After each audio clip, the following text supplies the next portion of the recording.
Hi guys, this is gsndown.com and I'm here with the Sony Xperia Z5 for a full review. This is part of the Xperia Z5 trio that debuted at IFA 2015 in Berlin last fall. We have already reviewed the Xperia Z5 Premium.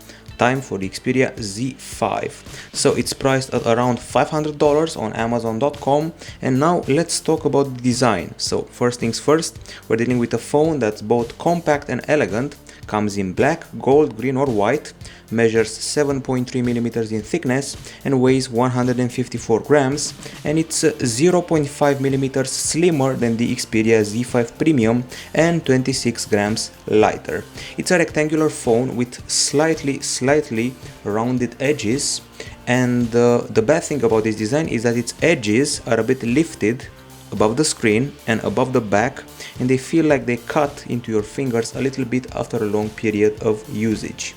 Also, I have to say that one-hand usage isn't exactly very easy because the phone is quite wide and quite long, so not exactly very easy to reach all the areas, in spite of having a pretty reasonable diagonal of 5.2 inches.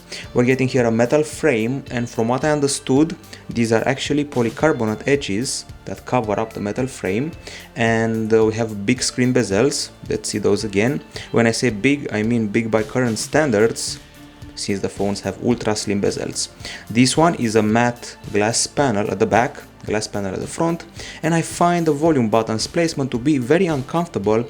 I don't know why Sony imagined that putting them lower would be comfier. Well, it's not. Speaking of lack of comfort, this power button is too deep, and pressing it triggers a very nasty clicking sound, and also is very hard to find when tapping the side. So overall, uncomfortable buttons, and the device itself is a bit uncomfortable because of the edges, and it's a pretty phone, but in the end not comfy. I also have to mention that it's resilient to water and dust within the IP65 and IP68 certifications. Now, if you want to talk about the hardware, let me start off with the display. It's a 5.2-inch IPS LCD with a Full HD resolution, and we got a video app right here that includes both your videos and things you'll be able to stream straight from Sony services, trailers and all that. Okay, but if you go into my library, we can check out the quality of the screen by viewing a test video. So the experience, well, we have a bright screen, a clear image, vibrant colors and pretty wide viewing angles. Other than that, the contrast is pretty much okay, and there is absolutely no problem in full sunlight. Now let's see how this device handled our tests, because we also tested the screen. And these are the pixels. We have RGB striped pixels as shown under the microscope, and the lux meter value is quite good, actually very good, 537 lux units. This is a great value. We beat the Sony Xperia Z5 Premium that had 381 lux, and for example the HTC One A9 and the Galaxy S5.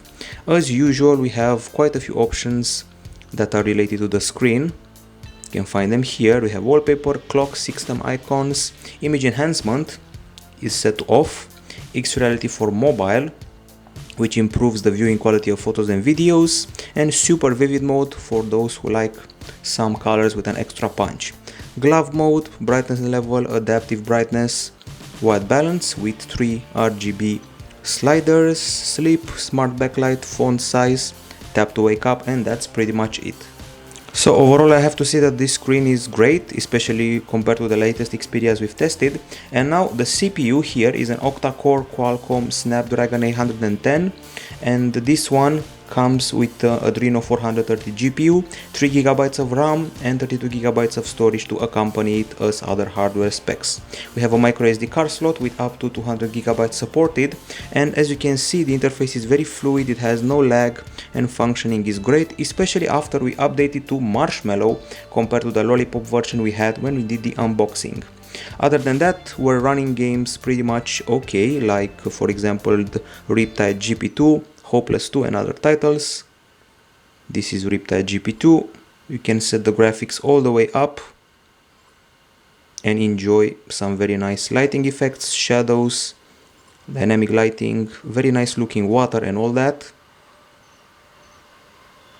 Here we go. Good gaming experience, nothing to object, and it can probably run any game you throw at it, both this year and the next, with a bit of luck, 2 years from now. So gaming checks out, performance is quite good, and performance also means benchmarks. And an interesting feat here, well, the results we got initially were on the good side. You can see here some of the results, you can find all of them in the full text review. Things to remember: in quadrant we surpassed the Lenovo Vibe X3, in Antutu we were below the LG Nexus 5X, in 3D Mark we surpassed OnePlus 2.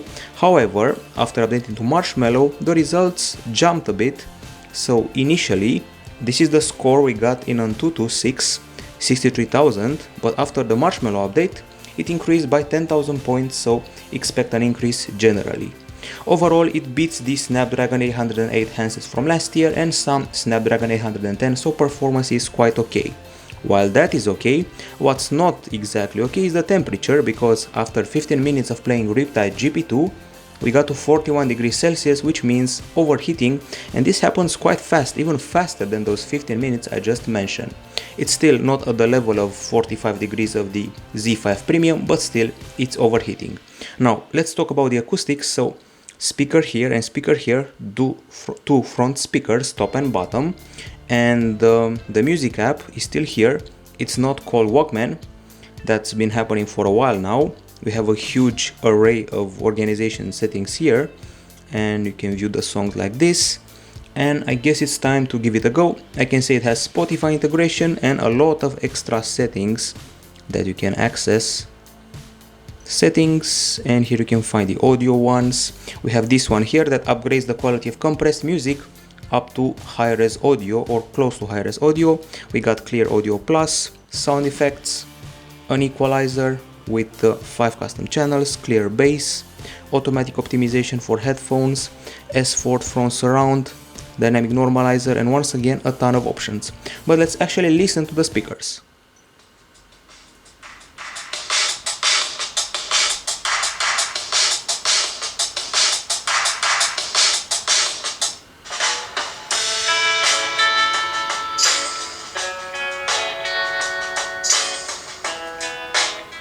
Okay, so things to remember here: we got a mid-level volume, good clarity, good bass, and pretty okay surround. You don't have to take my word for it, because we have a decibel meter and we use it to measure these things. So at the back of the phone we scored a pretty disappointing 79.9 decibels, while at the front the result was pretty okay, 83.2 decibels. This is quite good. It beats the Huawei P8 Lite, but it's below the Sony Xperia M5 and very close to the iPhone 6 Plus, for example. There's also FM radio in the mix, and people usually also want to talk about headphones. These are the headphones that Sony bundles with the device. I was surprised by how thick the wire was. People don't pay attention to details, but I do. It's a very thick wire. Anyway, these headphones have some buds that tend to absorb dirt, like lint, cat hair, and things like that, so you have to clean them often. They have good isolation, they're loud, but I've heard louder. They have a good bass, crisp sound, and they're good, but they're below what HTC and Samsung are offering right now.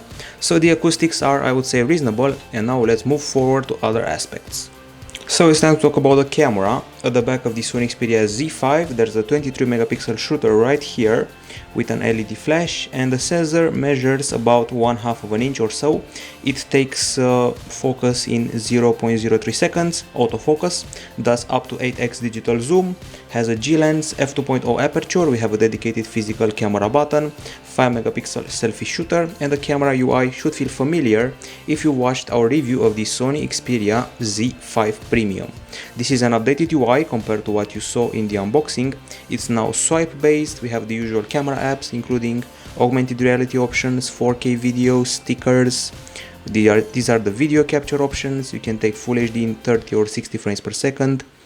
Then we got the Superior Auto that detects the mode you're shooting in. And then we have the manual one with a ton of sub settings. We got HDR, we got ISO. We also have some scenes like these ones here. There are a ton of them. And you can tweak the white balance and exposure, but no trace of a tweak for the shutter speed. Other things we're mentioning, well, the capture is kind of slow, as you can see, and the focus is reasonably fast. while the zoom is also pretty fluid. So that's it about the gallery and the camera app, and now it's time to go to the actual gallery of photos and have a look at what we shot. So we have 162 items to look at, pretty impressive. First, we start off during the day. It was a very sunny March day, and overall the shots feel pretty much like the ones taken with the Sony Xperia Z5 Premium. I found it very hard to focus on close-ups. The camera tended to focus in the distance rather than close-up, so I kept tapping on the screen. It didn't want to focus on close things. I found the color reproduction to be great, very realistic, very good lighting and shadows, and if you take any of these landscape shots and zoom in, you'll be surprised to see there's no detail loss, which shows the big resolution we have here. At first glance, I would have to say that the level of detail is superior to any iPhone, and the device I tested recently, the Galaxy S7 Edge, once again courtesy of the high resolution. You keep zooming in, you'll find excellent quality, that's for sure. The texture of these stone monuments is also pretty impressive, and at some point we took an HDR which felt a bit too white. Then we took the proverbial close-ups of flowers, which took some work because once again the camera focuses very hard. Of course, selfies were also part of the experience, and they felt a bit unclear, and they had some strange hues applied on top of the camera. I don't understand exactly why. The posters and text shots looked very nice, and the camera has no problem in full sun. Here it was a very sunny area and still no problem for the cam, so that's got to count for something. Now the panorama we'd taken, well, it had a pretty poor resolution, didn't exactly impress me. Here you can see a bunch of other shots of colorful graffiti, attempts at close-ups and macros, and that's the panorama. As you can see, it's pretty underwhelming, not very wide. Now if you want to check out some low-light captures, we start off here with a very powerful flash, that's for sure, without flash and then with flash, certain difference, a bit washed out because of the flash. And just like it happened with the Xperia Z5 Premium, there's this bluish hue on top of the image, but the flash pretty much saves it. Once again, very much a bluish hue on top of the image. The colors look great when the flash is activated. When the flash isn't present, the image gets grainy, and close-ups look pretty nice, but only with the flash.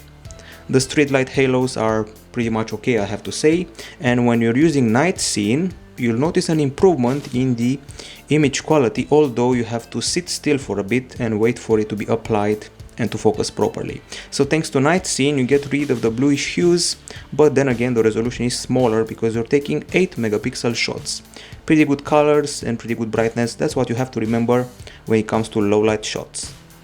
My general feeling was that this camera is able to take pictures that have more realistic colors than the Huawei Mate 8, and the details surpass all the iPhones. We have perfect clarity minus the close-up, so I'm generally happy with the camera photo capture.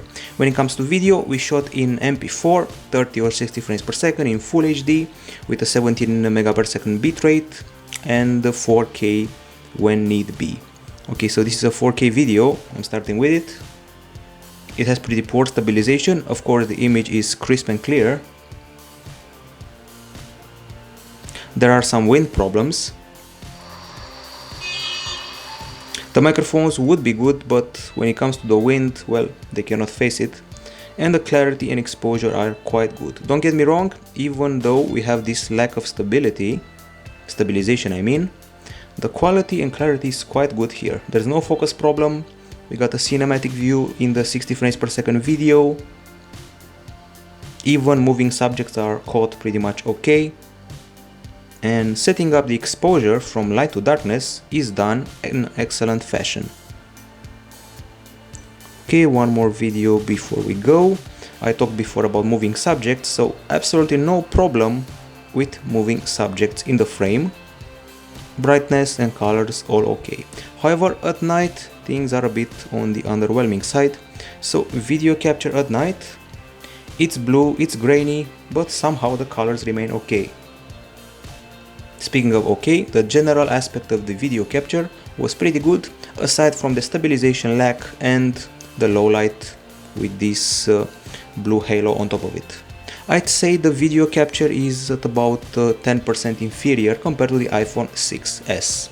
Okay, totally done with the camera, time to talk about performance, and this time performance refers to the web browser. Here we have to resort to Chrome, and I'm going to load gsmdome.com provided I can type it properly. Here we go. Not the fastest browser in the world, that's for sure, so I would only call the speed okay. This is the virtual keyboard with a bit of swipe action, and in spite of what you saw before, the loading of our website, the benchmark results for the browser, I mean SunSpider, BrowserMark and Velamo, were quite good. Now, if you want to talk about connectivity, we're here for you, and connectivity includes here LTE with up to 300 Mbps download depending on your region. We got NFC, Bluetooth 4.1, Wi-Fi 802.11, A, B, G and AC dual band. There's GPS, we got active noise cancelling, and in the dialer section you'll find features like speed dial and smart dial. The calls are pretty loud and sound quality is good. Signal is also good, and when we tested the Wi-Fi speed, things were also good, as shown here. 26 Mbps download, 27 in upload, so we're doing just fine. Time to chat about the battery, so let's not leave the gallery just yet. And we're dealing with a 2900 mAh unit that sadly underperformed, and it only offered us 8 hours and 14 minutes of continuous HD video playback. This is so weak that it's actually below the entry-level phone Sony Xperia E4G, so quite a letdown, while the work battery life in PCMark is only 5 hours and 45 minutes. It's below the entry-level phone Coolpad Modena and the Xperia E4 to give you an idea of what's happening. The Sony Xperia Z5 charges in 2 hours and 2 minutes, so that's reasonable. A shocking find that I came upon. So usually we're used to the stamina battery saving features. Well, once you get Marshmallow, those are gone. You only have battery saver and optimization, and obviously you have the dose mode courtesy of Marshmallow. So once Marshmallow comes, no more stamina mode. Speaking of OS and things like that, let's see exactly what we're running here. So it's Android 6.0 Marshmallow. Originally, when we unboxed the phone, it had Lollipop, so it has been updated. The interface feels a smidge, only a smidge more fluid. It was already fluid, but there's an extra bit of fluidity applied. The settings are now better organized. They seem to have bigger icons and improved spacing among them, and generally improved management. Multitasking, it's still based on a carousel, and we still have those let's say floating widgets that allow you to use 2 apps at the same time with them floating on the screen in a smaller version. As usual for Sony, we have some beautiful widgets, wallpapers and themes. You can check those out here based on transparency, vivid colors, very glossy icons. If you're familiar with the PlayStation interface, that's basically it. Lots of transparency and glossy things. An interesting thing, if you swipe down in the home screen, you'll be able to find an option to search applications like in iOS. Well, other than that, we have a stock drop-down area with notifications, quick settings. Speaking of settings, you can tweak connectivity options, you can tweak the themes with a lock to pick from and the option to personalize your experience however you want. Call settings, sound and notification, battery usage, memory, and finally security, where you can have your fingerprint manager, set up screen lock, select a pin. In case you didn't get it, we're testing the fingerprint scanner embedded into the power button right here. Okay, and this is how the setup is started. It's longer than I've seen on other devices. For example, on the iPhones, the setup process is much shorter if my memory serves me well. Okay, still doing that. And because this button is not very comfy, sometimes it happened to me that I would press it and still it wouldn't register my fingerprint. So here we go. Apparently it wasn't enough to unlock it. So 1, 2, 3, 4. Let's try again. This time it worked, so one more attempt. This time it also worked. So because of the poor design of the power button, somehow poorer than the Xperia Z5 Premium, it's not always comfy to authenticate like that. Now, as far as the apps go, I counted them, there are 49 apps. So close to the bloatware area. These ones here are totally useless. They came pre-installed with this version, maybe they won't be on your version. Anyway, things to remember, we got the Life Log app that basically monitors everything you do, how much gaming you perform, how much you cycle, how much music you listen, how much video you watch. It's basically a bit creepy, but it's a journal into your life. Then we have movie creator, sketch, track ID, Facebook, PlayStation apps, Google apps, let's say productivity apps, and that's pretty much it. So overall a bit of bloatware, but a very good looking interface. Now it's time for the verdict related to the Sony Xperia Z5. So on the pro side, we have an elegant and compact phone with a bright and crisp screen, okay performance, good acoustics, and great picture and video capture minus the close-ups and low light, and a nice UI plus no lag, and once again good performance and can run any game. Now on the con side, we have here those cutting edges, and I don't say cutting edge like innovative, but really cutting, as uncomfortable. We have the uncomfy buttons with their strange placement, there's the overheating issue, there are the focus problems in close-ups, there's poor low light capture, the lack of optical image stabilization, and probably the worst of all, the battery that's quite poor for modern standards and for a wannabe flagship. And then we have the slight bloatware I mentioned before. So overall, this feels like a good camera with a good display and a phone attached for good measure. So if you want a solid camera and on a Sony phone, this is pretty much it. However, when it comes to close-ups, you'll be a bit disappointed. Ergonomy and battery are the core problems here, and if you want shots at night, you're better off with some other flagship. It gets a bit hot, takes good pictures, has okay performance, has one of the best user interfaces, and the price seems to be dropping recently, so that's got to count for something. But in the end, you're left with the uncomfy design. This is it from gsn.com. This is the review of the Sony Xperia Z5. Bye bye.